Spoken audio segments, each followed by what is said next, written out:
afternoon, Mr. Presiding Officer. For our roll call, Honorable Rene Joaquin, VOI, City Vice Mayor and Presiding Officer.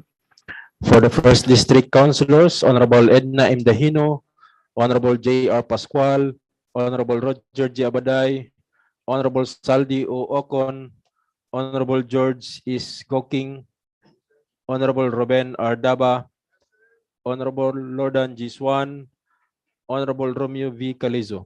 For the Second District Councilors, Honorable Joylyn Mercedes Elbalaba, Honorable Maria Lourdes Isgaani, Honorable Ayan Mark Yunakaya, Honorable Suzette G. Magtaas Daba, Honorable Enrico D. Salcedo, Honorable Jocelyn B. Rodriguez, Honorable Edgar S. Cabanlas. For the ex-officio members, Honorable Yan Lam Islim, Liga ng mga Barangay President, and Honorable John Michael Elseno, City Escape Federation President. There is quorum, Mr. Presiding Officer.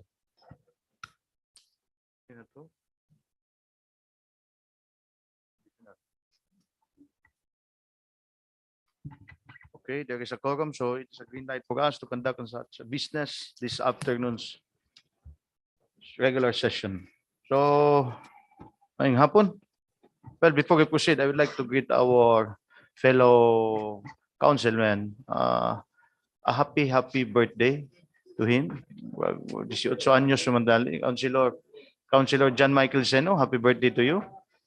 As our greetings in behalf of the 19th City Council.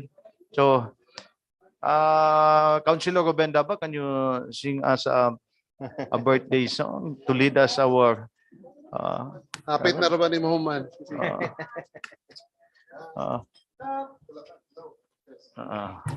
Hello? Happy birthday to you. Happy birthday to you. Happy birthday to you. Happy birthday, happy birthday. Happy birthday to you. Thank you, Councilor Ruben Daba. So, happy birthday in behalf of the Luto 19th na? City Council. My happy birthday, Councilor John Michael Seno. Luto na. Wishing you all the best and more. In behalf of the 19th City Council, may you have good health and more lechon to slice. And so as a cake to slice. Happy birthday, Councilor John Michael Seno. Anyway, our 137th regular session this afternoon. Majority Floor Leader, Ayan Mark Kiblat Nakaya. Maayong hapon kanimo, Majority Floor. Maayong hapon, Mr. Presiding Officer. Maayong hapon kanimo. Vice Mayor Rene Joaquin Velez Kikang Uy. And to our colleagues in the council, happy birthday boy, Councilor John Michael Seno. Kamulupatoyo, Councilor Edna Dahino. Just wait, maybe in a week. And we would also like to greet our fellow Cagayanons present and who are viewing right now on the YouTube, right? And sa atong friends from the media, maayong hapon. I move, Mr. Chairman, to dispense with the reading of the minutes of meeting on June 6, 2022, and to consider the furnishing of its copy to every member as the reading itself.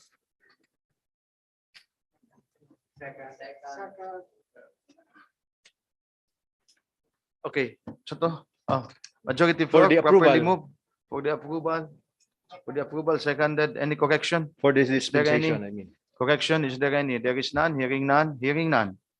It is hereby approved. I likewise move for the approval of said minutes of meeting. For its finality, seconded. We have three reporters, Mr. Chairman, namely Councilors Romeo Calizo, who would like to render his special report as regard the long-awaited Patag National High School. And this representation, second reporter, Mr. Chairman, would like to render a report as regards the power rate hikes that the Cagayanons have experienced in the past few months, Mr. Chairman. And Councilor Roger Abaday would like to render his report as regards the pending application of renewal of business permits of the barangays, Lumbia, and Pagatpat, Kakpits, Mr. Chairman. Calizo, Nakaya, and Abaday. Okay. So, Councilor Romeo Calizo, about the mm, Patag National High School. The long awaited, since as far as I remember, this move that we had is way back 2016. Yeah. Huh? Yes, 2016. Mr. Presiding Officer. Okay. So you have the floor, Councilor Thank you very Romeo much, Calizo. the Honorable Vice Mayor Rainier Joaquin Kikang Uy, the members of the 19th City Council, our guests, may hapon kanatong tanan. My special report is all about Patag National High School, which has been in question by the constituency of Barangay Patag. I am very sure that all of us know that all barangays of Cagayan de Oro City, except of course for the numbered ones, have each at least a national high school, catering secondary education for their respective constituents, except for Patag, Barangay Patag. The initiative to construct a high school building and putting up a high school in Barangay Patag started way back 2016. There were concepts then initiated by Barangay Patag. But of course, as it developed, there went another concept. So there goes one basic question by the people of Patag, especially the parents. Is there hope for a Patag National High School? Because once they know that the city procured a parcel of land for the purpose of it is the venue for the construction of a high school building.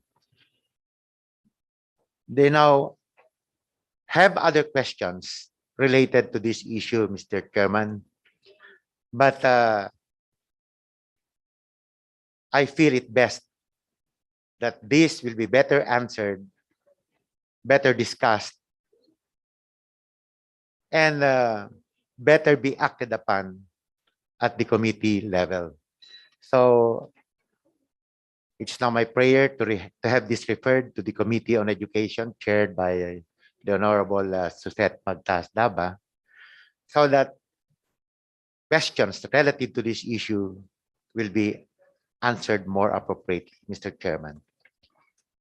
Thank you very much. And only then that the parents and even the teachers in that particular barangay, their questions will be aptly answered. Thank you, Mr. Chairman. Okay, thank you, Councilor Romeo Calizo. So any reaction? Okay, there could be a reaction coming from the Committee Chairman on Education, Councilor Sosette Magtahas Daba. In The the lady in in pink. peach, pink. Yes. This is an old blazer, Mr. Chairman. I've used this 2 years ago already. Good thing it still fits me. Maayong hapon sa tanan. Thank you Maayong very hapon, much, kanimo, Mr. konsehala. Chairman. Thank you to our good reporter, Councilor General Calizo. I will forward the report of the good councilor to the local school board, because actually the purchasing of the property and the building, the construction of the building is actually under the local school board. So I will forward his special report to the local school board so that there is an official reply from the local school board chaired by City Mayor Oscar Moreno and co-chaired by the Schools Division Superintendent, Doc Cherry Limbaco of the Department of Education. Thank you. Okay, thank you, Councilor Sosette Magtahas Daba. Well, at the proper, maybe that could be clear it out in the committee proper. So all the questions or doubts or any speculation that we give clarificatory answers. Well, Councilor Edgar Cabanlas want to have to add something about it. Okay, Councilor Edgar Cabanlas. Well, Mayong thank you very hapon much, kanina. Mr. Vice Mayor, our handsome Vice Mayor, Kikangoy. Wag na itom-itom ka, Konsihal Edgar Cabanlas. Wag kong kumaligo, Mr. Chairman. Nagpainit lang. Nainitan. May After, hapon kanimo. That was my first in going there in my 70 years in existence. So, Mr. Chairman, thank you for the comment and compliment. We have, I think, less than 2 weeks from now to deliberate on the issue raised by Councilor Calizo. And I don't think we have the time to properly conduct a committee investigation. So I would suggest that I think it would be better to have this investigation in the next, in the 20th City Council. I think by that time, we can call the presence of the city mayor because he will no longer be. We will ask for his ideas on what really happened, because it's very important that we should pursue that investigation, because as far as I know, I think we have started digging the holes for the post, but it was stopped by the members of the club, by the golf club. So the question is, which I want to be answered later in the investigation, how come that we bought the property without first verifying the real owner? So, mo ka na ang problema, and I think that would entail a lot of people to answer, and atong kung ako lang dito na tingali ni pwede istoryahan na, because I'd like to attend the committee hearing. Kaya kung ato ning padala lang dito sa ila karon, dili kayo klaro kung ato lang ipadala ang sila ato ipatubag.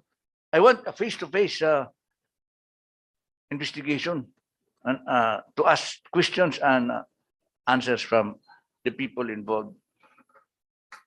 Thank you very much, Mr. Chairman. Okay, thank you, Councilor Edgar Cabanlas. Okay, Councilor Romeo Calizo. Thank you very much, Mr. Chairman. I'm sure, because I'm bringing the voice of the parents of Patag here in this hall.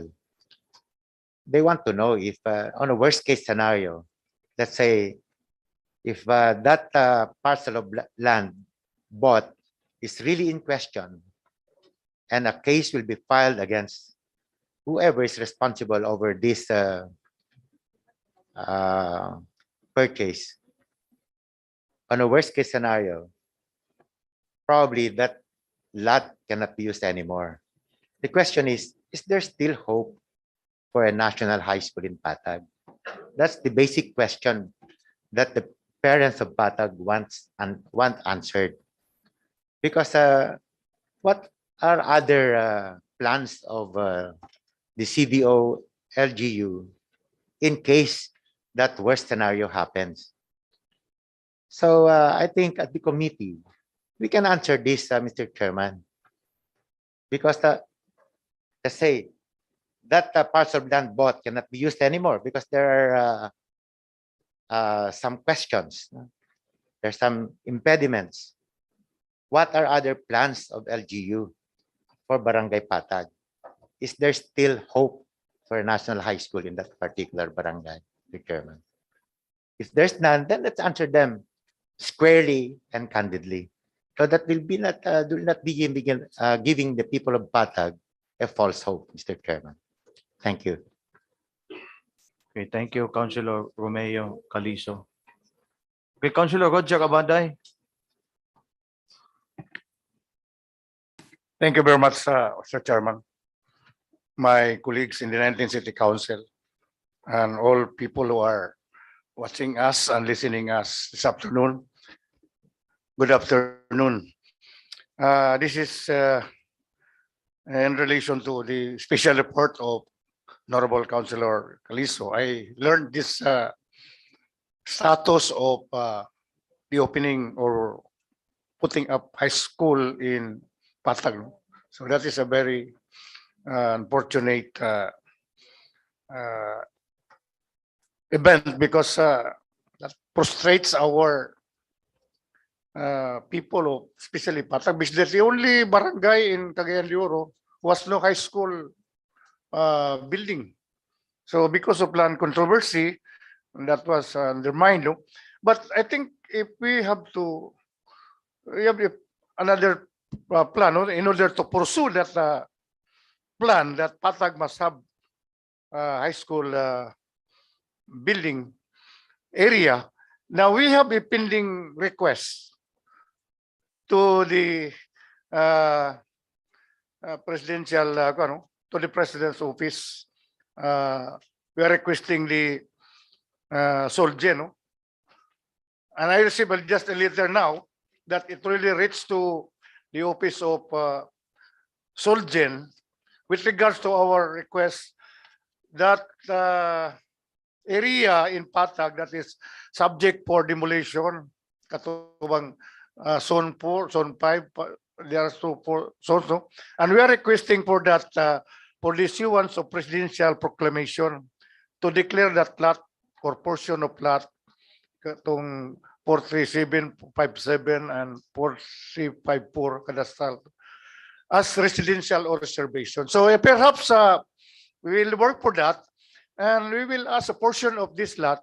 I know there are still vacant that will allocate or appropriate an space for that purpose, Mr. Chairman, because if it is impossibly cannot be that building, the plan that the area cannot be possibly pursued because of a legal problem.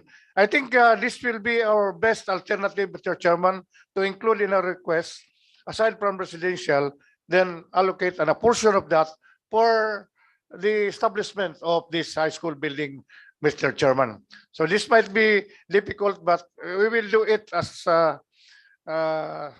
possible in order to give also Patag building for high school on that area, Mr. Chairman. And that is only my suggestion. I hope you will bear with my request, Mr. Chairman. Thank you very much. Okay, thank you, Councilor Roger Cabanday. Councilor Sosette Magtahas Dava. With regards to the question of the special reporter, Councilor General Calizo, as to whether there's still hope for Patag to have its own secondary school, it will be the next administration who can answer that, Mr. Chairman, because there's no more time left to look for another property or to purchase a property. But we need to of course, get a statement from the local school board chaired by Mayor and SDS Cherry Limbaco for their official statement also as to what happened with the said property and what's the status already for that property, Mr. Chairman. But as to the construction of Patag National High School, as to whether there's hope, if they can have their own school, it will be the next administration, Mr. Chairman. Thank you. Okay, thank you, Councilor Sosette Magtahas Dava. Any wants to comment or something? Well, there's always a hope if you want to matod pa sa Tagalog, kung gusto, may paraan. Kung ayaw, maraming Maraming dahilan. So, well, mahal lagi. Oh, well, that could be an education institution that will be established. So I'm go for it as well as long as for the education. So maybe there is some legalities or problems along the way. That is why, as far as I remember, this proposal is way back 2016. So And even I before think- that, Mr. Chairman, oh, during the wait. time of former barangay captain, the wife of That is Councilor why. So Calizo. maybe this could be, there are legal impediments about this matter in execution or erection of this school building, or even the lot in purchasing this lot. So maybe there is an legal impediments along the way. So this matter will be addressed to the committee chairman on education, and so as at this moment, the local school board at this moment. So it could be addressed. So at this council, from 18th city council, from 19th city council, so drag it upon until 20th council. So good luck to the 20th council for the implementation of this uh, educational institution that be erected in the 20th. Barangay Patag. So thank you for a good special report of yours, Councilor Romeo Calizo. This matter will be referred to the committee chairman, chaired by Councilor Suset Magtaas Taba on Committee on Education. Our second reporter this afternoon, May I? our very own Majority Floor Leader, Ayan Mark Kiblat Nakaya. You have the floor, Majority Floor. Thank you, Mr. Chairman. My staff have prepared a table that would reflect the rates per industry of the power industry, Mr. Chairman, from January to May. And a little analysis that has been presented before me, considering that it has been a pressing and issue that has brought alarm to all Cagayanons, Mr. Chairman, as regards the power rates imposed on the consumers. For the past few months, Mr. Chairman, power rates issued, billings, and have rapidly increased, which caused a lot of Cagayanons to fret and query over its charges. As January started, power's rate is 12.20 pesos per kilowatt hour, while its generation rate is at 7.3155 pesos. And its transmission rate is at 0.391. These variables have increased conspicuously within the next months that followed. From 12.20 in January, it soared up to 12.37 on February, or 1.39%, and 12.50 on March, or 1.05%. This rapid increase continued in April with 14.31 or 1.81 difference compared to the previous month, equivalent to 14.48%. Although the month of May showed a decrease of 0.08 as the rate dropped at 14.43 per kilowatt hour, it is still an evident fact that there was a huge increase in Zipalco's rate, especially in the month of April. The increases, as can be seen during the billing period, was on generation charge from 7.3155 in January to 10.1831 in May. In other words, about 3 pesos, Mr. Chairman, or around. Within a span of 4 months from February up to May, the generation rate has increased to 39.198%, or 2.8676 pesos, Mr. Chairman, which can be considered the highest increase rate compared to previous months and year. Its transmission rate from January to February had increased from 0.391 in January up to 0.348 or 0.43 difference, Mr. Chairman. I have here the table, Mr. Chairman, with emphasizes the industry because if every charge or billing that we receive, Mr. Chairman, under Sipalco's billing statement, it has been already broken into industries such as generation, transmission, system loss, distribution, supply charge, metering system charge, local franchise charge, real property charge, missionary, NPC, stranded debts, missionary, and other missionary charge. Wow, kaduha day ang missionary, Mr. Chairman. So dako ang gikan sa generation and a bit higher in transmission. Although distribution, Sipalco has a constant rate from January to present. And supply charge, metering charge, local franchise charge, real property charge, and missionary charge are all constant, Mr. Chairman. So therefore, the increase, which has soared to about 42%, Mr. Chairman, are coming from generation and transmission. And may we ask that this be inquired by our Committee on Energy so that we will know, because there has been no public hearing on the imposition of the charges or rates imposed upon every consumer, Mr. Chairman. In fact, I have talked with my staff again earlier, Mr. Chairman, from 2,000 pesos, they are already paying 3,000 pesos monthly with the same salary received each month from January to May, Mr. Chairman. But the billing have increased.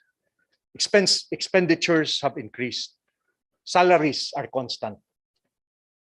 Now we should represent our people as regards these concerns. And I would like to turn it over, the documents and the table, Mr. Chairman, to our City Secretary for appropriate action and for the Committee on Energy, now oversighted by Councilor Romeo Calizo. Thank you, the Vice Chairperson. The Vice Chairman. No? Yes. Since Councilor Chudolfo now the committee chairman on it, so maybe automatically the vice chairman for it to subject for any deliberation at this matter. So anyone wants to comment about this special report of our majority floor leader? There is none. So as prayer by the majority floor leader, it must be deliberated to the committee chairman on the energy, chaired now by Councilor Romeo B. Calizo, about this system charge, the storage of this system charge, and so as to the generation charge of this matter. Maybe this matter will be charged to the Consumers. Consumer, but sa NGCP, no? Yes. That could be NGCP. So this It's either NGCP or Minergy, Mr. Chairman. Minergy is also what about generation. PSAM? PSAN is a facilitator that would auction power Okay. to the consumers. So this could be for the But NGCP. it's not happening in This address for Cagayan de the Oro, only in Manila. Okay. So, okay. Thank you for a good special report of yours, Councilor. Majority Floor Leader Ayan Mark Kiblat na kaya. This matter is referred to Councilor Thank you. Romeo Calizo, chaired now, new chairman of the Committee on Energy. Our last reporter, is there any? Councilor Abaday. Is there any? There is. Okay. Councilor Roger Abada, may hapon kanimo. Okay, thank you very have the much floor. once again. Good afternoon. May hapon. Actually, this is just an incidental special report, considering that my proposed resolutions was inadvertently excluded from the agenda now. So I would just like to bring this to this body with the hope that you have to support this proposed resolution to ordinance, Mr. Chairman, what will be. Mr. Chairman, our and my colleagues, no, our city now is considered as a low risk status. In fact, according to our chief executive report in his daily conference report with the IATF, we are now almost zero. Ang atong mga sirid-irid, ang mga confinement, no more. Parang wala na incident. So, thanks God. No? That is due to the cooperation of the people of Cagayan de Oro. Lately, the city mayor has lifted the curfew, saved those curfew covered by the ordinance, meaning to say that one of the reasons that he lifted curfew in order to let also our economy recover. That is what I learned from this the purpose, Mr. Chairman. So that is a big welcome to our businessmen. Now, Mr. Chairman, one of our source of revenue is this cockpit owners, cockpit establishments, which has been stopped operating for more than 2 years now. And that is a big loss for our amusement tax, especially that I learned that we have a large deficit in our collection because of pandemic, Mr. Chairman. Now, Mr. Chairman, I would like to, for the proper time, I would like to pass and this ordinance, which is pending for so many sessions already, which I passed, regarding the approval of the franchise of Kanituan Pagatpat Kakpit, which has a misnomer. It's just renewal. It's not operation, and it was pending. And I move that for the proper time that this will be approved in order for them to operate. And secondly, Mr. Chairman, I would like to request the Sogos body to also approve the spending resolution which I proposed, the operation, the continuing operation of our cockpits, particularly Bulwa and Lumbia, Mr. Chairman. That is their long request, and I hope that with this situation now, it would be justifiable for them to operate, Mr. Chairman. So that's my plea, Mr. Chairman. I hope for the proper time, I have to move that, Mr. Chairman. Thank you very much. Okay, thank you, Councilor Roger Abaday. Anyone? At the proper time. At the proper time, okay. Comment, there is none at the proper time. Councilor Roger Abaday. Thank you for your report this afternoon. At the proper time, we will have a resolution for such proposal. So at this moment, our orders of the day, Majority Floor Leader, Ayan Mark Kiblat na kaya, may hapon kanimo. Thank you, Mr. Chairman. We have items 1, 2, 3, and 4, Mr. Chairman.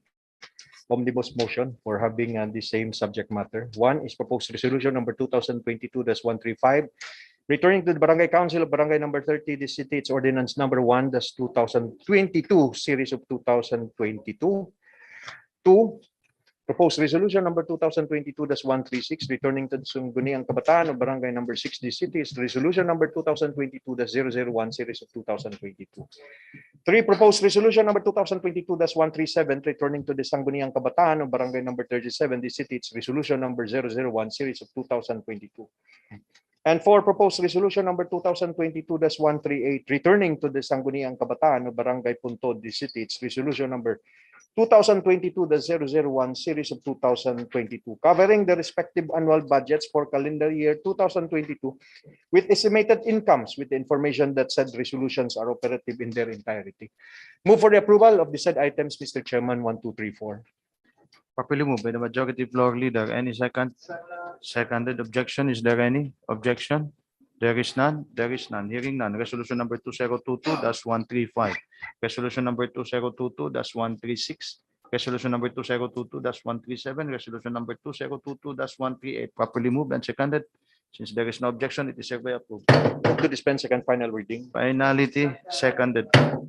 Number 5 is proposed resolution number 2022-139, interposing no objection to the foreshore lease application of Ms. Kitchi S. Dalman, covering a parcel of land containing an area of 6,534 square meters under title number P-4850, tax declaration number G-083244, located at Zone 2, Barangay Bunbon, the city, subject to the conditions imposed by the city, Local Environment and Natural Resources, Glendale, City Engineers Office, City Planning and Development Office, CPDO, and other government agencies. Move for its approval, Mr. Chairman. Move. Seconded. Objection. Discussion. Okay, Councilor Roger Cabaday. Actually, Mr. Chairman, this is not an objection or opposition, Mr. Chairman, but I just want to be clarified with this application, Mr. Chairman. First issue is the applicant is a foreigner, Kitsi Dalman. If you look at page Appendix F, page 93, special power of attorney, no? Is a residence of larger top than Pocköping, Sweden, but she has designated a attorney in fact, Mr. Chairman, Sir Nabi, Jesus Nabi. So, and the other issue, Mr. Chairman, is the applicant is no longer the name of the business. There's a beach resort. Is no longer the same as what has been applied in page number 2. Page before it is Gispir Beach, but now it's already Gispira Beach. We can see that in the signage. If you go there, you will go there. I verify this. The attorney in fact is no longer subsisting. It's run by another caretaker. So under our law, Mr. Chairman, foreigner cannot own or buy land except if he's married to a Filipino. But now, Mr. Chairman, although he's qualified, and naminyo man siya Filipina, but no longer ang iyang attorney in fact is no longer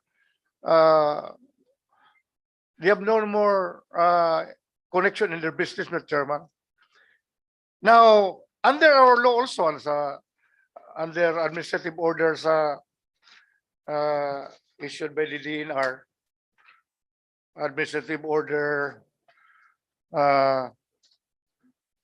DNR administrative order regarding the rules of foreshore lease agreement of Plano, the applicant must be, aside from being a Filipino citizen, na 5% no, if it's a corporation, but it should be the company or an individual who's applying must have a registered, it must be registered in our government, under our government law, sa SEC ang ilang business, Mr. Chairman.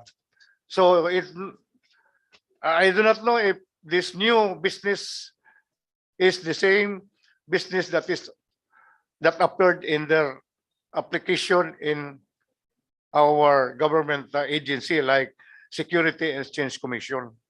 It should be verified, Mr. Chairman. And I learned that there is no, it's under tourism, there is no certification that this is acknowledged, Mr. Chairman, or accredited, or near to our PPA, Public Philippine Port Authority, there is no certification, Mr. Chairman, and my colleagues. So with these issues, Mr. Chairman, I am moving that this should be hold an abeyance, Mr. Chairman, upon verification of the real status of this business or business resorts, who really manage or who really owns, and was it really registered in our government authority like Security Exchange Commission, Mr. Chairman, because that is the requirement in force your lease agreement, Mr. Chairman. Thank you very much. A discussion or an objection of this proposal? This will be, Mr. Chairman, I move, Mr. Deferment. Chairman, that this will be hold in abeyance, Mr. Chairman, for proper verification as to the status of the application for the lease. Okay, for deferment. I guess I understand that the committee, movant chairperson, Councilor Ed I'll be Cabanlas clear, would Mr. like Chairman, I to- move for the deferment, Mr. Be- Chairman. Before the consideration, still part of the discussion, Mr. Chairman. May we ask the chair to recognize Councilor Cabanlas? Okay. Okay, there is a proper motion, so that could be, there is a proper motion majority, then we will discuss it later on. So there is a proper motion for a deferment. Any second? Seconded. Okay, Councilor Edgar Cabanlas, our committee sponsor. Okay. Then, Mr. Chairman, I think there is no need to defer this. This is just a simple application for force release by an applicant who's a Filipino, and it has been long delayed. In fact, in the committee, we suspended the hearing of this because of we waited for the recommendation of the mayor. Dugay na ni kain taon. 2020.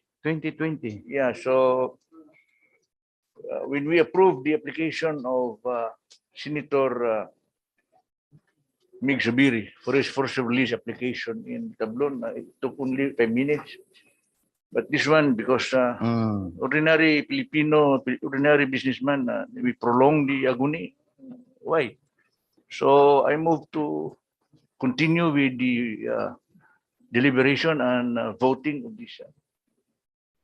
Okay, thank you, Councilor Edgar Cabanlas. Well, the question about the rise of the question coming from the motion for the deferment by Councilor Roger Abaday, it is already answered through the documents filed. There is a certification contradicting for his contention that there is no certification of the from the Philippine Ports of Authority. So there is, as I read about this, and so as to the original title, well, he is questioning about the ownership, especially to the foreign body who cannot own by a parcel of land. So there is maybe it could be Kichi Dalman, naminyo lang tingali ni sa Swedish. Naminyo lang dalig sa Swedish, pero Pinay tingali ni. No? Na may katibayan ng original na titulo. So, di mo siya tingali. Nakabutang mo. So, dili tingali ingon nga wala title. This could be a title land, partial title land. And there is a certification coming from the Philippine Ports of Authority. And since we have the committee sponsor, this could be a long overdue since way back 2020. So we have to decide and decide it swiftly for this resolution that she needed. So there is a pending motion for deferment, and then the committee sponsor would be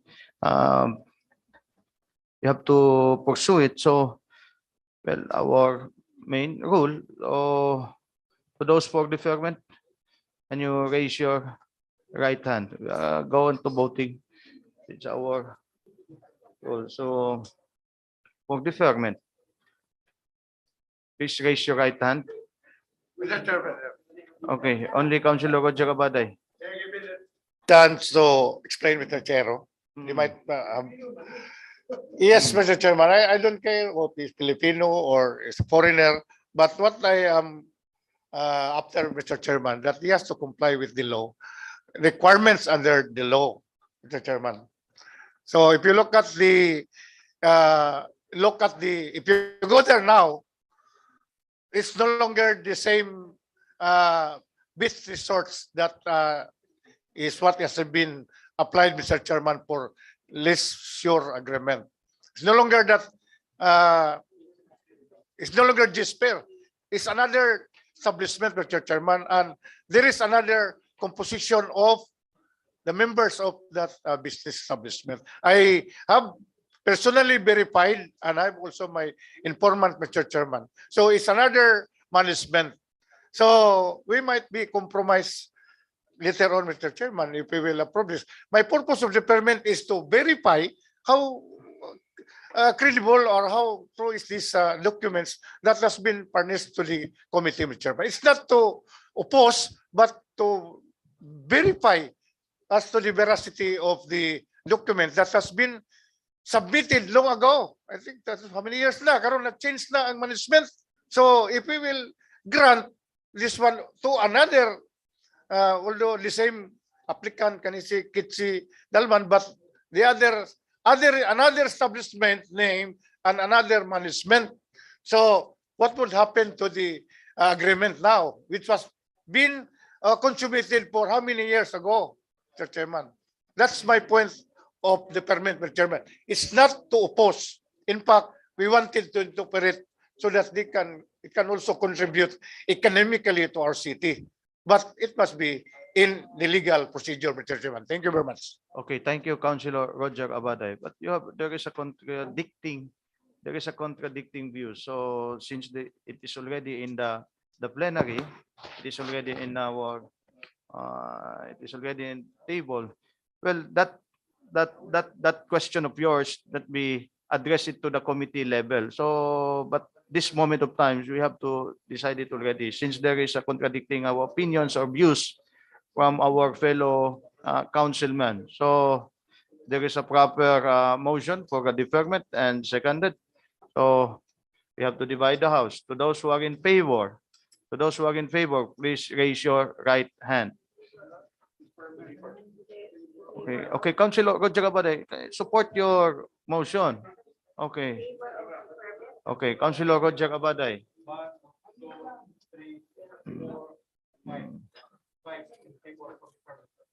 5. So to those who are not in favor, please raise your right hand.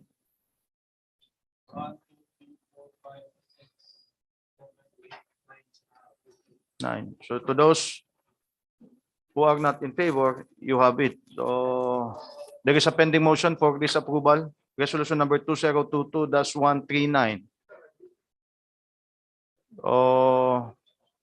There is the objection. There is no objection. It is hereby approved. So resolution number 2022-139 is hereby approved. Move for its finality to dispense second final reading. Dispense for its finality, seconded. For those who claim, Mr. Chairman, may I manifest? If there is truth to the manifestation of Councilor Roger Abaday, they can proceed and file their intervention with the office of the city mayor as regards the veracity of the documents. But it is presumed in the council level, Mr. Chairman, what has been received are all regular and valid and legitimate documents, especially so that we have received these copies from the executive departments. So that's our advice, Mr. Chairman. Majority, I just want to explain that we have to decide it already, since Yes. it's long overdue, since 2019. So we have to decide. Maulaw po ta. If there are complaints, they should Okay. file it before the executive. Okay, On carry item number 6, Mr. Chairman, is a proposed ordinance number 2022-83, authorizing the Honorable City Mayor through the city legal officer to initiate the filing of expropriation proceedings of the portion of the property owned by the Romblon Torres family, Rochelle Torres Romblon, Victor Manuel V. Torres, and Martha I. Lucero, located in Macapaya, Upper Kamamanan, the city, for road purposes in case of failure of negotiation thereof, and for this purpose appropriating so much amount equivalent to the 10% of the assessed value of the property from any available sources of funds as certified to by the local finance committee to be made available as court deposit and filing fee for the issuance of writ opposition therefore. Move for its approval, Mr. Chairman. Properly moved by the majority floor leader. Any second? Seconded. Seconded. Ordinance number 2022-83 is hereby approved. Move to dispense second final reading. Which penalties? Seconded. Number 7 is proposed ordinance number 2022-84, approving the alteration of plan of a portion of Familia Verde subdivision project with an area of 23,461 square meters containing 341 units located in Barangay Lumbia de City by changing the type of housing project from socialized to economic under BP 2220 project classification and the house model from one-story building to two-story building as applied for by the Pueblo de Oro Development Corporation, represented by its Vice President and General Manager, Mr. Chrysler B. Acebo, subject to the herein conditions imposed by the City Engineering Office, City Housing and Urban Development Department, and City Housing Board, and for this purpose amending ordinance number 14062-2021. Move for its approval, Mr. Chairman. Move. Any second? Seconded. Objection? Is there any objection of this ordinance? Okay, Councilor Roger Cabaday. A discussion. A discussion may be shifted to objection. The author just to verify, Mr. Chair. Again,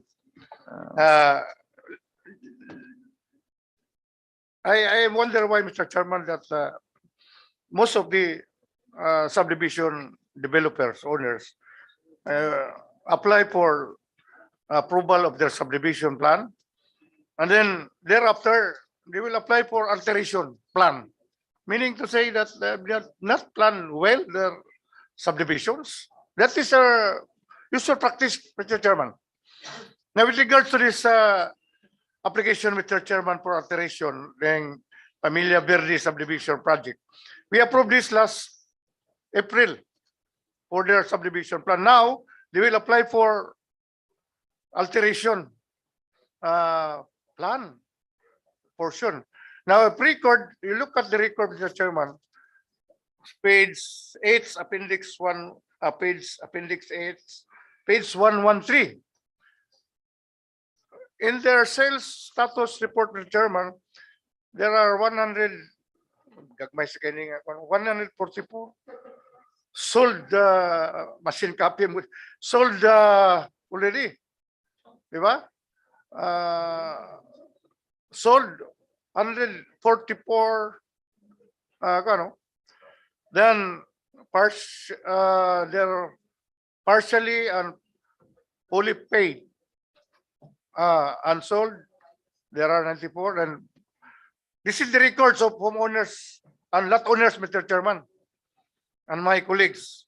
So they are now converting this subdivision or house model from socialized to economic under PD 222. Now, what's the implication of this alteration? Does it affect the price ceiling of its unit or land, or there is an effect of we call that ordinary tax or corresponding withhold tax sa tag-iya or sa homeowners? Magka-apekto ba ni? Siguro doon na effect. Ano man, doon na may changes.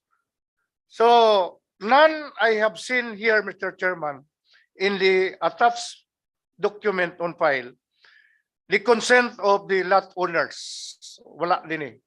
So, it's very important and it's required under the under BP 2022 and 554 siguro, PL 54, that consent of the homeowners or lot owners must be needed, Mr. Chairman, in case of there are changes, alteration, or change of name of such subdivision, Mr. Chairman. There is no attachment. And they need to be consented because they are part of the owner of the subdivision. Thank you very much. Okay, thank you, Councilor Roger Cabaday. Ay, wala pong tali ni Gapuyo, no?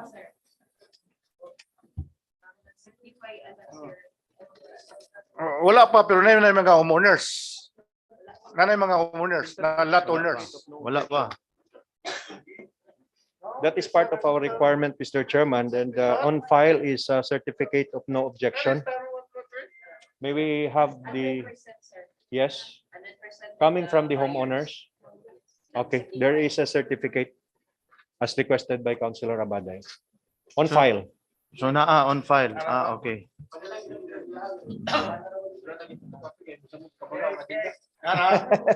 Okay, Councilor Edgar Cabanlas.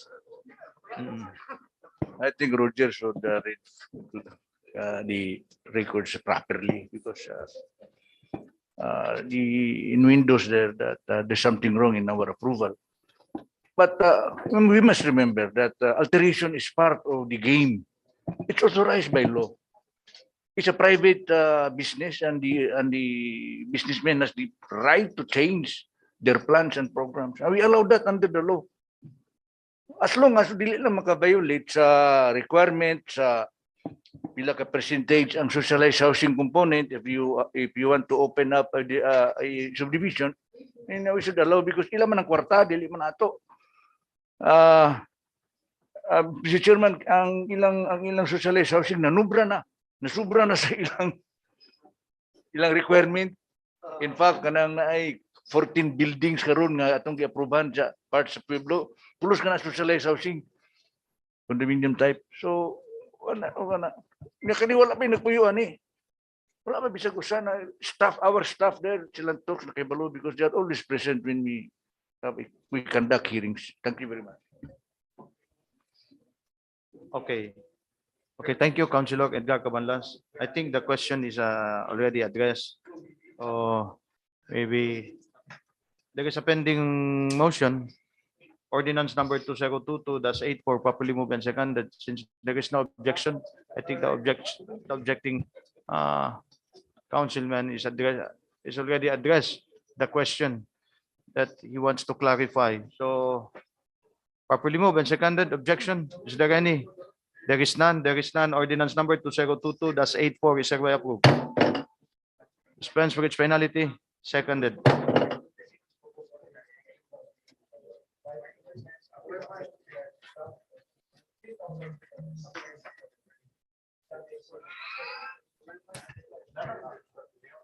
From the item non-office social services sector waters expenses in the 2022 annual budget to cover payment of the unpaid water bill with the Mindanao Cooperative Water Service Federation Goho Engineering Services Cooperative for the period April 2020 to December 2020 of the Balay Mindanao Foundation Peace Center located in Barangay Lumbia, the city, which is being used by the city government of Cagayan de Oro as temporary treatment and monitoring facility for COVID-19 cases. Move for its approval, Mr. Chairman. Properly moved.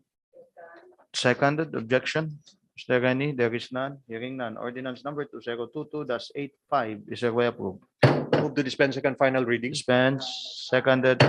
9, proposed ordinance number 2022-86 extending for another 180 days the period of redemption of unclaimed motor vehicles impounded by the Roads and Traffic Administration RTA prior to the year 2022 as authorized under ordinance number 14113-2021 with the title mentioned.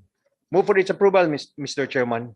Properly moved by the majority floor leader. Any second? Seconded. Objection? Is there any? Objection? There is none. Hearing none. Hearing none. Ordinance number 2022-86 is hereby approved. Move to dispense second final reading. Dispense. Seconded. Number 10 is proposed ordinance number 2022-87 authorizing the Honorable City Mayor Oscar S. Moreno to enter into and sign the memorandum of agreement MOA with the local government of Barangay 40 to be represented by its punong barangay Honorable Yan Lam S. Lim and with the Cagayan de Oro Massage Therapists Association non-PWD to be represented by its president Mr. Andrew P. Ibunya, covering the parties' collaboration in the use of the city-owned tennis court located in Barangay 40, the city as beneficiary of the city social program under the terms and conditions stipulated in the MOA attached thereto. Murag ang author si Councilor Balaba o si Councilor Yan Lamlim. I personally witnessed the efforts, Mr. Chairman. Move for its approval, Mr. Chairman. Councilor Cabanlas was also present during that time. Councilor Joylene Magsalis Balaba Balaba, Cabanlas, Yan Lamlim. for the PWDs. Mm. Okay. Properly moved by the majority floor leader. Any second? Seconded. Objection. Is there any objection? There is none. Ordinance number 2022-87 is hereby approved. To dispense second final reading. Which finality? 11 is proposed ordinance number 2022-88, authorizing the Honorable City Mayor Oscar S. Moreno to enter into and sign the memorandum of agreement with the Senior High School Governing Council, University of Science and Technology of Southern Philippines, to be represented by its internal Vice President, Mr. Son J. S. Rosca, covering the parties' collaboration in the implementation of the Plantita Urban Gardening Project under the terms and conditions stipulated in the MOA attached here too. Move for its approval, Mr. Chairman. Move. Seconded. Objection? Objection, none. Ordinance number 2022-88 is hereby approved. Move to dispense second final Dispense. reading. 12 is proposed ordinance number 2022-89, authorizing the Honorable City Mayor Oscar S. Moreno to enter into and sign the memorandum of agreement MOA with the Department of Agriculture Regional Field Office 10, DARFO 10, to be represented by its Regional Executive Director Carlene C. Culiado, CPA, covering the turnover of sentinel pigs to be used in the field trial and clinical surveillance to identify the continuum presence of African swine fever, ASF, virus in the affected barangays of the city under the terms and conditions stipulated in the MOA attached here too. Move for its approval, Mr. Chairman. Properly moved. Seconded. Objection? Objection, none. Ordinance number 2022-89 is hereby approved. Move to dispense second final Dispense. reading. Which finality? Number 13 is proposed ordinance number 2022-90, establishing the City Economic Enterprises and Business Development Administration, CIBDA, enhancing the composition of its management committee and advisory council, and expanding its role in exploring economic and business development opportunities and managing other income activities, projects and endeavors of the city through the amalgamation of the City Economic Enterprise Department and east and westbound terminals and public market management and other economic enterprises projects of the city and for other purposes. Move for its approval, Mr. Chairman. Properly moved by the majority floor leader. Any second? Seconded. Objection? Is there any objection? None. None. Ordinance number 2022-90 is hereby approved. Move to dispense second final Which reading. finality? Number 14 is proposed ordinance number 2022-91, creating and organizing the Out-of-School Youth Development Alliance in the city of Cagayan de Oro, providing funds therefore and for other purposes. Author is Councilor John Michael Seno, Councilor Suzette Magtaas Daba. They would like to render the respective sponsorship messages, Mr. Chairman. First is Councilor Seno, followed by Councilor Daba. Okay, Councilor John Michael Seno, since it's your birthday, so you have the floor. Thank you so much, Mr. Presiding Officer. Ayong hapon ganimo. May hapon everyone, to my fellow public servant, friends from the media, and fellow Cagayanons, may hapon sa tanan. This ordinance, Mr. Chairman, has a very big, should I say, luna sa kung kasing-kasing. I was once a out-of-school youth.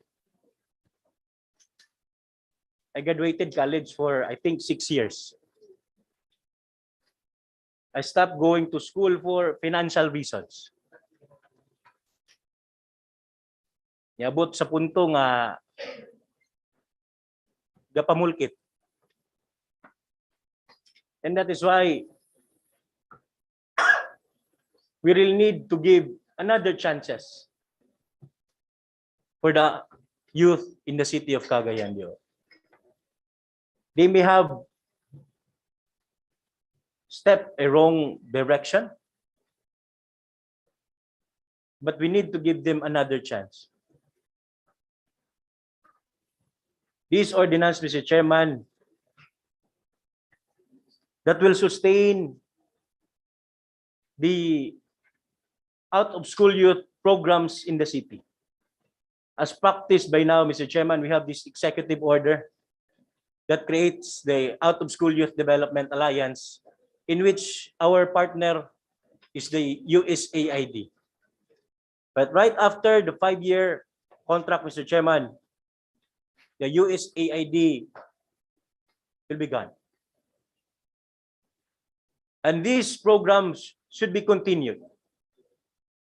So that we could able to give, as what I have said, another chances for our out of school youth. I may ask favor to my fellow public servants in this city council as my birthday gift also to the youth in the city of Cagayan de Oro. Maybe this would be one of my dream, Mr. Chairman, to serve the youth in the city by putting this ordinance that the city needs to allocate a certain amount so that we could sustain the gains. And this alliance, Mr. Chairman,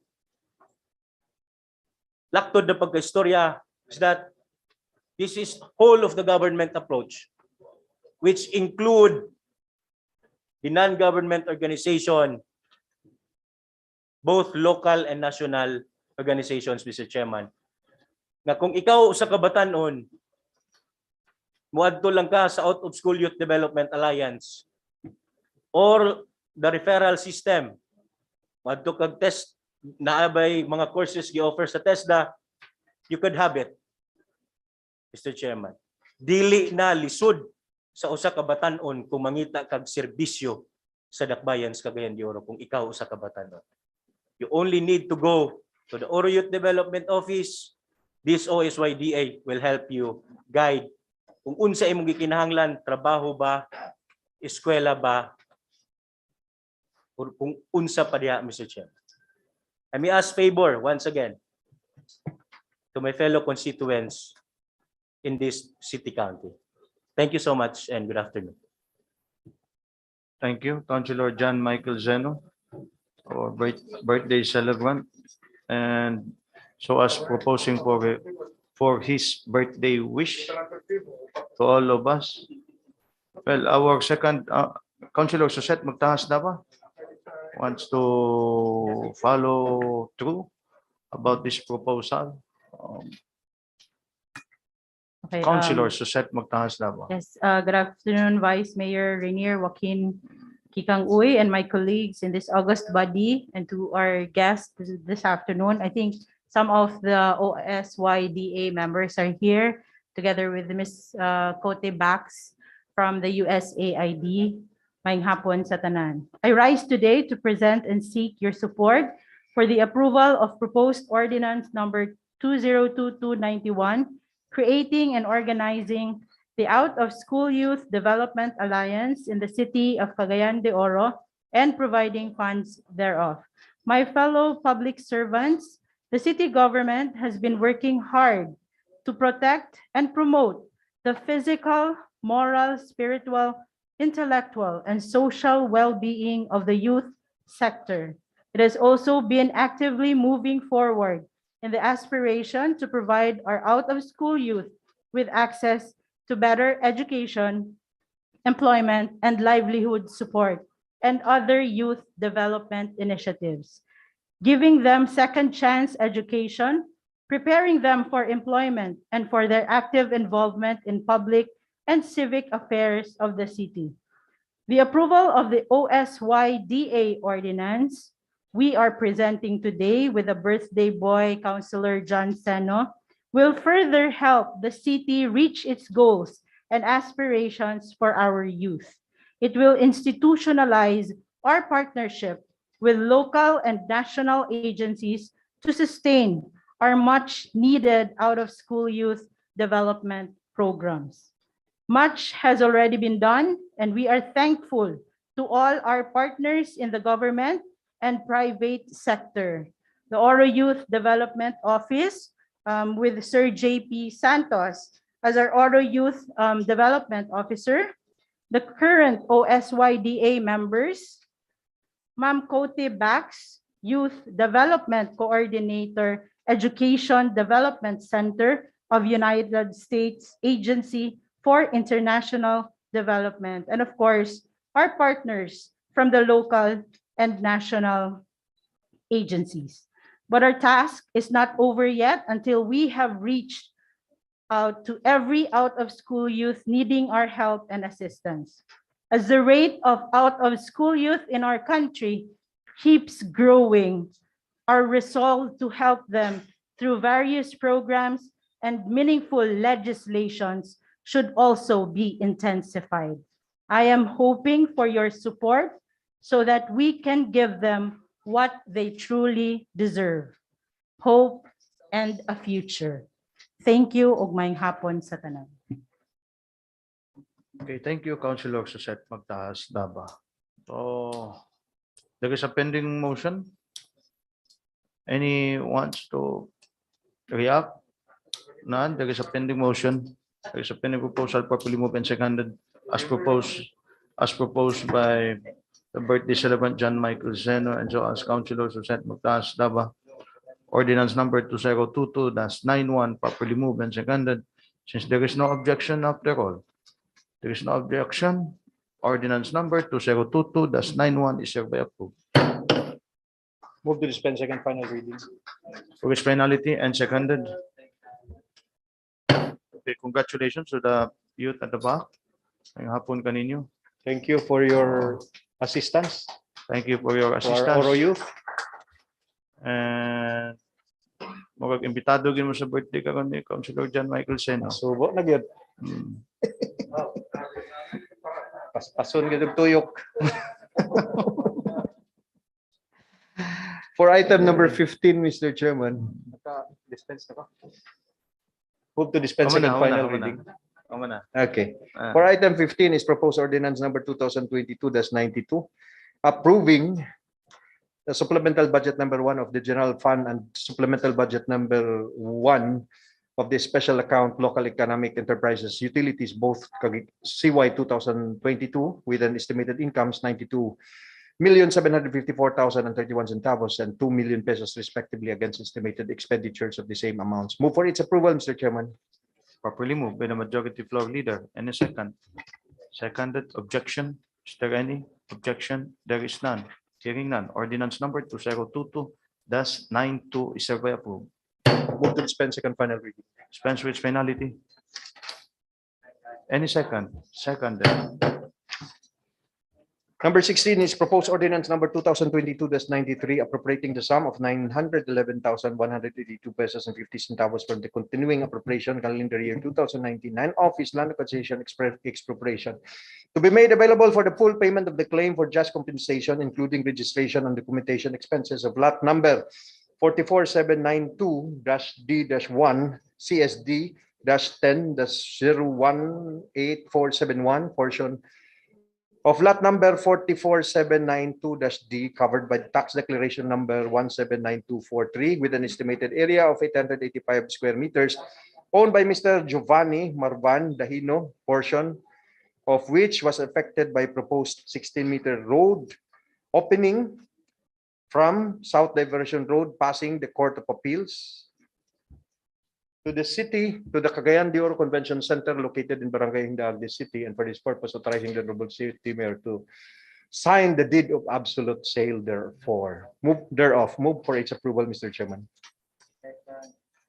Properly moved by the majority floor leader. Any second? Seconded. Objection? Objection? None? Hearing none. Ordinance number 2022-93 is hereby approved. Move to dispense second final reading. Dispense with finality. Seconded. We have for inclusion For inclusion. item 17A.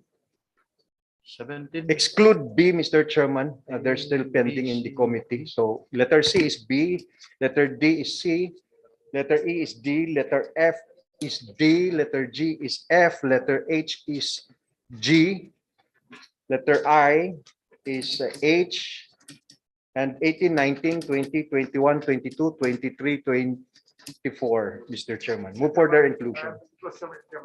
For inclusion. Any second? Another may request for inclusion, Mr. Chairman.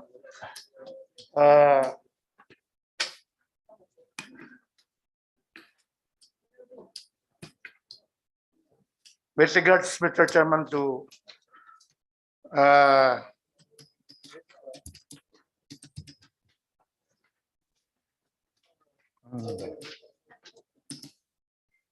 in relation, Mr. Chairman, to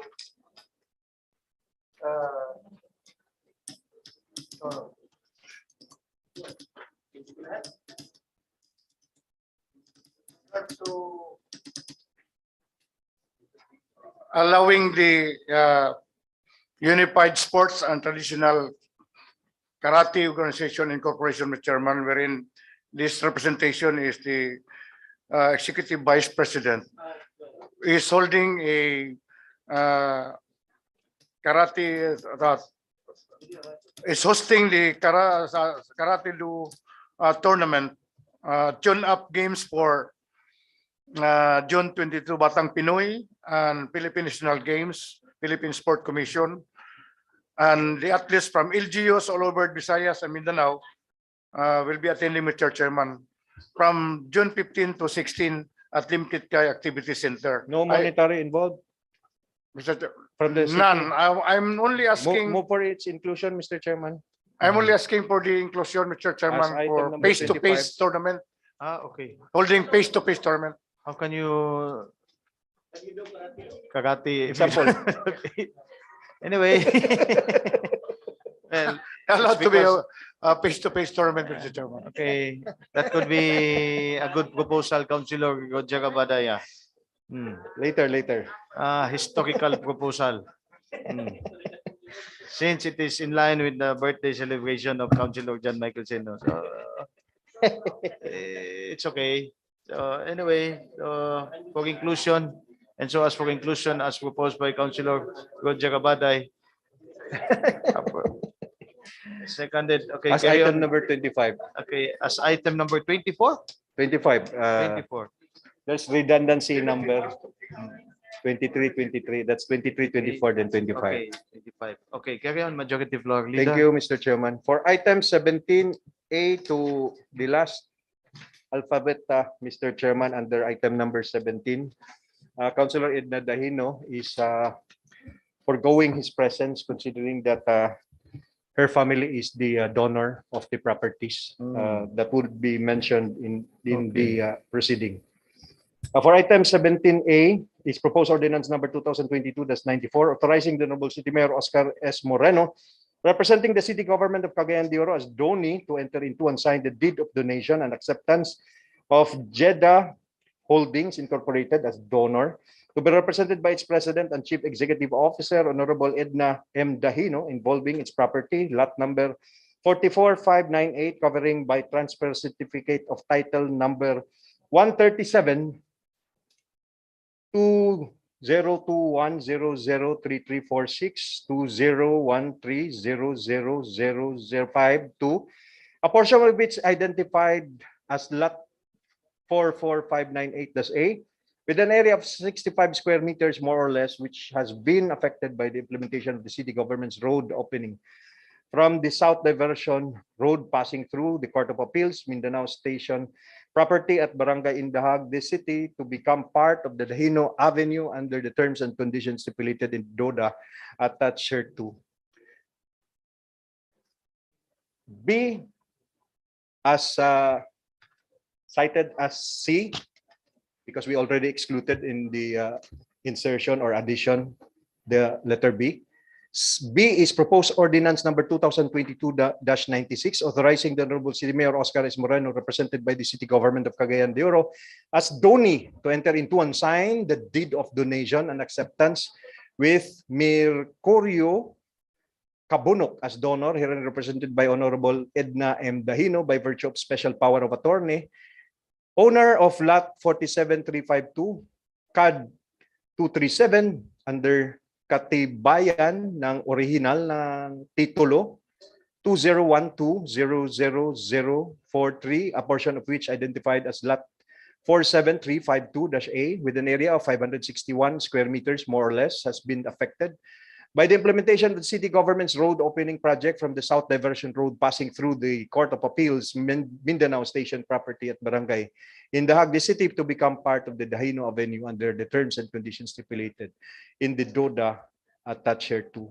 C, Proposed ordinance number 2022-97, authorizing the Honorable City Mayor Oscar S. Moreno, represented by the city government of Cagayan de Oro as donee to enter into and sign the deed of donation and acceptance with Roque Marban as donor, herein represented by Honorable Edna M. Dahino by virtue of his special power of attorney, owner of lot 46765 CAD 237 under katibayan ng original na titulo 20160000115, a portion of which identified as lot 46765-A with an area of 1,196 square meters, more or less, has been affected by the implementation of the city government's road opening project from the South Diversion Road passing through the Court of Appeals Mindanao Station property at Barangay Indahag, the city, to become part of the Dahino Avenue under the terms and conditions stipulated in the DODA attached here to letter D. Proposed ordinance number 2022-98, authorizing the Honorable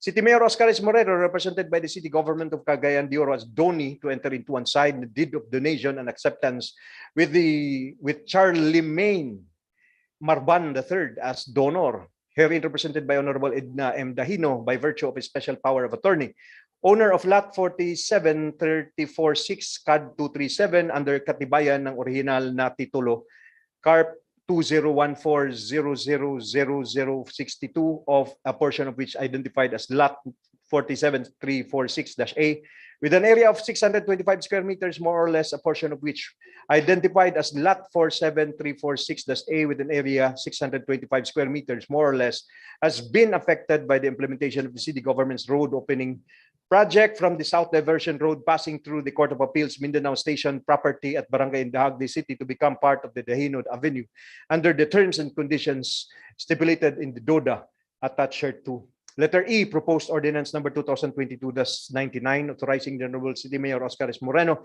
representing the city government of Cagayan de Oro as donee, to enter into and sign the deed of donation and acceptance with Rene Marban as donor, herein represented by Honorable Edna M. Dahino by virtue of his special power of attorney, owner of lot 47345 CAD 237 under katibayan ng original na titulo 201500089, a portion of which identified as lot 47345-A with an area of 1,674 square meters, more or less, has been affected by the implementation of the city government's road opening project from the South Diversion Road passing through the Court of Appeals Mindanao Station property at Barangay Indahag, the city, to become part of the Dahino Avenue under the terms and conditions stipulated in DODA attached here to letter F. Proposed ordinance number 2022-100, authorizing the Honorable City Mayor Oscar S. Moreno, representing the city government of Cagayan de Oro as donee, to enter into and sign the deed of donation and acceptance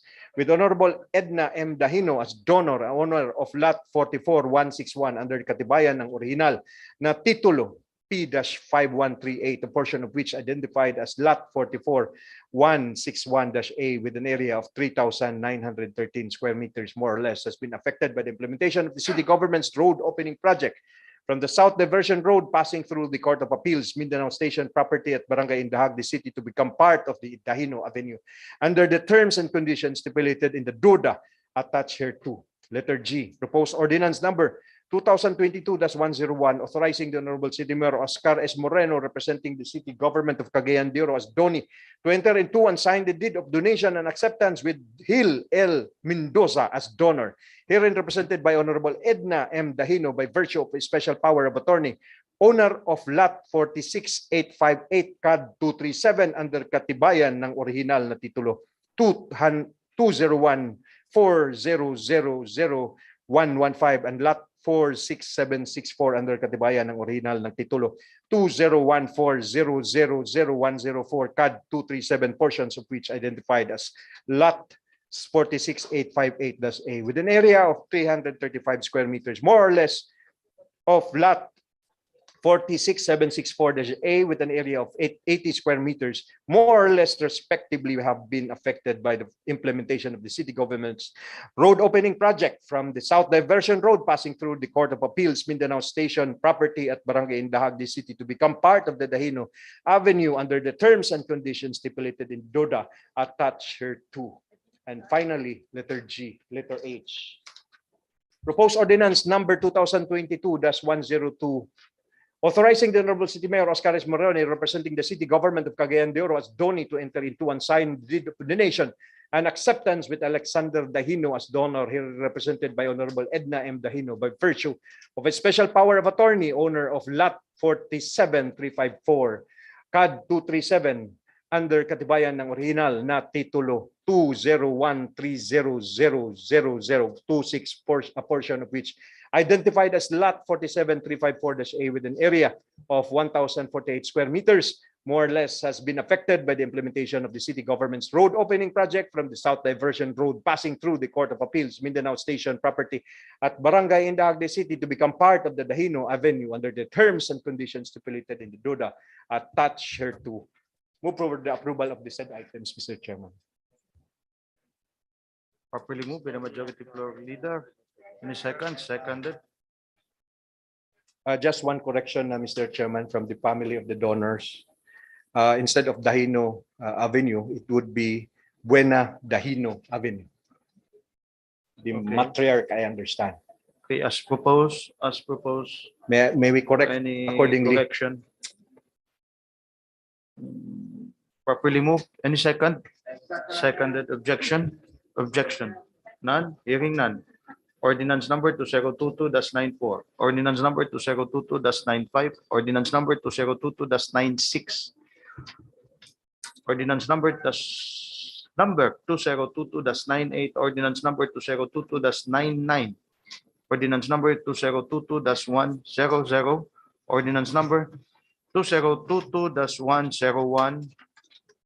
Ordinance number 2022-102. As proposed and seconded. As corrected. Moved and seconded. Objection? None. It is hereby approved. It is hereby approved. Move to dispense second final reading. Dispense for its penalty. Seconded. 18 is proposed ordinance number 2022-103, authorizing the Honorable City Mayor Oscaris Moreno to enter into and sign the memorandum of agreement MOA with the University of Science and Technology of Southern Philippines to be represented by its president, Dr. Ambrosio B. Cultura II, PhD, covering the collaboration of the parties in pursuing research projects for the improvement of food consumption, health condition, and environmental status of target communities in the city under the terms and conditions stipulated in the MOA attached hereto. Move for its approval, Mr. Chairman. Properly moved. Seconded. Objection? None. Hearing none. Ordinance number 2022-103 is hereby approved. Move to dispense second final reading. Dispense. Number 19 is proposed ordinance number 2022-104, authorizing the Honorable City Mayor Oscaris Moreno to enter into and sign the memorandum of agreement MOA with the Department of Public Works and Highways, Cagayan de Oro City 2nd District Engineering Office DPWH, to be represented by its OIC District Engineer Gabriel L. Ginitaran, covering the collaboration of the parties in the implementation of the project lighting program along Coastal Road with secondary line Barangay Gusa to Agura, Lapasan, Cagayan de Oro City under the terms and conditions stipulated in the MOA attached hereto. I also remember, Mr. Chairman, it was introduced by Councilor Girly Balaba and lobbied for the funding for the installation of the lighting facility in the area. Move for its approval, Mr. Chairman. Properly moved by the majority floor leader. Any second? Seconded.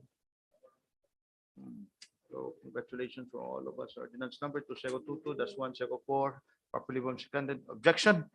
None. Hearing none. It is hereby approved. Move to dispense second final reading. Dispense with penalty. Seconded. Number 20 is proposed ordinance number 2022-105, authorizing the Honorable City Mayor Oscaris Moreno to enter into and sign the memorandum of undertaking MOU with the Department of Public Works and Highways, Cagayan de Oro City 1st District Engineering Office DPWH, to be represented by its Assistant Regional Director and concurrent District Engineer OIC District Lilibet N. Aparicio DM, covering the collaboration of the parties in the implementation of the Farm to Market Road project at Sitio Batu, Barangay Dansulion, this city under the terms and conditions stipulated in the MOU here to attach, and for this purpose appropriating the sum of 1,200,000 pesos from the item special programs projects upgrading concreting of Farm to Market Road LGU equity under the Agricultural Productivity Office APO in the 2022 annual budget to be made available for the city's 10% counterpart fund therefore. Move for its approval, Mr. Chairman. Properly moved by the majority floor leader. Any second? Seconded. Objection? Is there any? There is none. Ordinance number 2022-106 is hereby approved. It's hereby approved.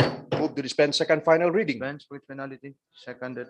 21 is proposed ordinance number 2022-106, authorizing the Honorable City Mayor Oscar S. Moreno to enter into and sign the memorandum of agreement MOA with the Tourism Infrastructure and Enterprise Zone Authority, TIEZA, to be represented by its Chief Operating Officer Mark T. Lapid, covering the collaboration of the parties for the temporary operation and management by the LGU CDO of Cagayan de Oro Convention Center under the terms and conditions stipulated in the MOA attached here to. Move for its approval, Mr. Chairman.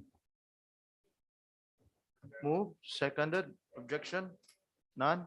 Hearing none. Resolution number 2022-140 is hereby approved. Move to dispense second final reading. Dispense with finality. Seconded. We understand that Mr. Mark Lapid will be coming over to Cagayan de Oro for the signing of this MOA, Mr. Chairman. Councilor Pascual is privy on this matter. Kung kano sa moabot si Mr. Lapid, the actor.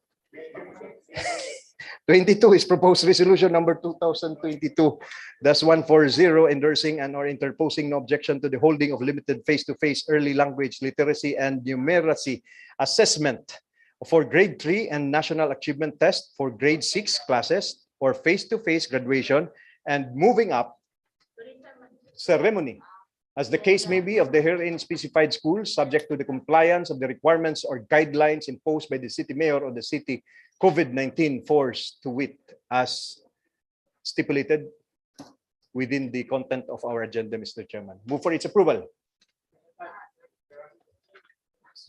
Move and seconded. Objection? Objection? None.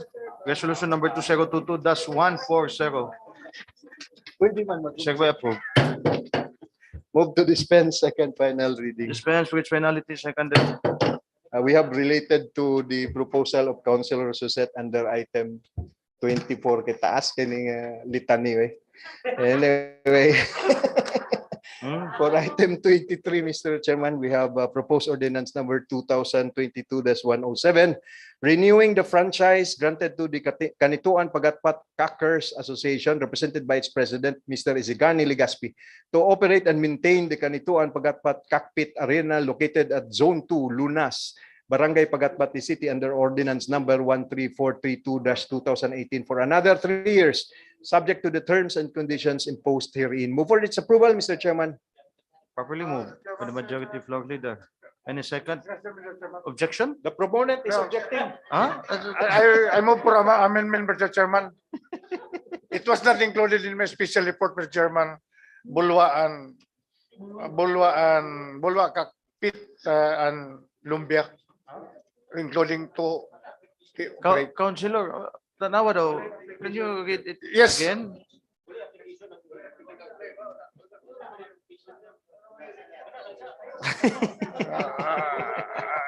That's why. Okay. I'll just reserve it for the next session, Mr. Chairman. Because I included that in my special report. But there is no document that. Oh, is that an objection? Councilor Jagabaday? Wala no de, more, wala no de, more, may no more. perman. Okay, so ihang proposal, ihaga pong objection. Okay.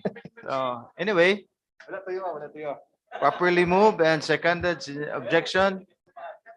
Objection none, hearing none. Ordinance number 2022-107 is hereby approved. Move to dispense second final reading. Dispense with its finality. Seconded. Related to item number 22, Mr. Chairman, we will deputize the Committee on Education.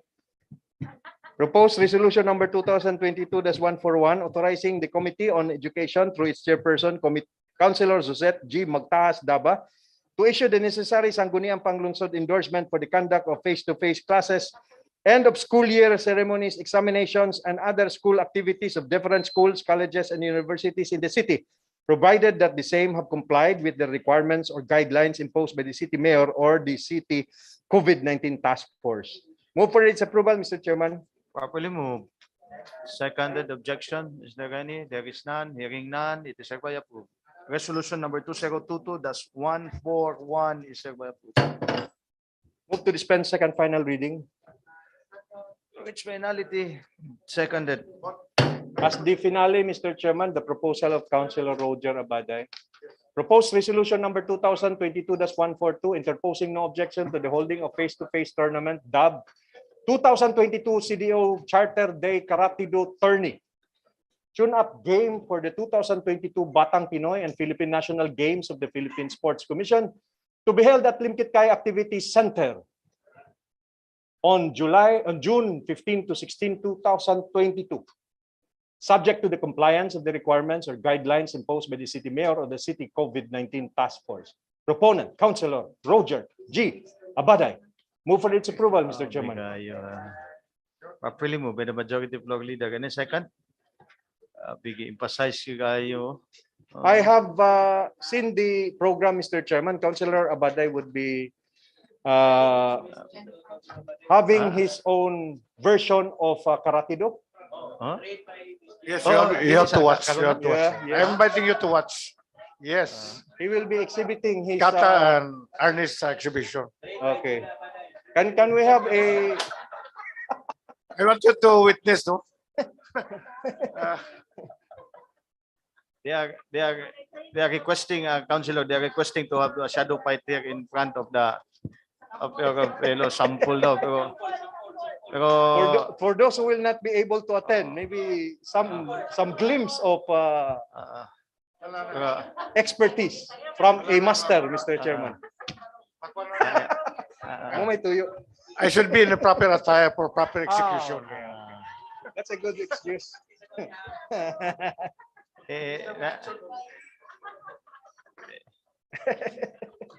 ako po'y mo babag kay bagong manggod basin mo. Properly moved by the majority floor leader. Anyway, properly moved by the majority floor leader. Any second? Seconded. So objection? Objection? None. Hearing none, it is hereby approved. Move to dispense second final reading. Dispense with its finality. Seconded. There being no pending, Mr. Chairman, move to adjourn. Session adjourned. Happy birthday, Councilor John Michelson.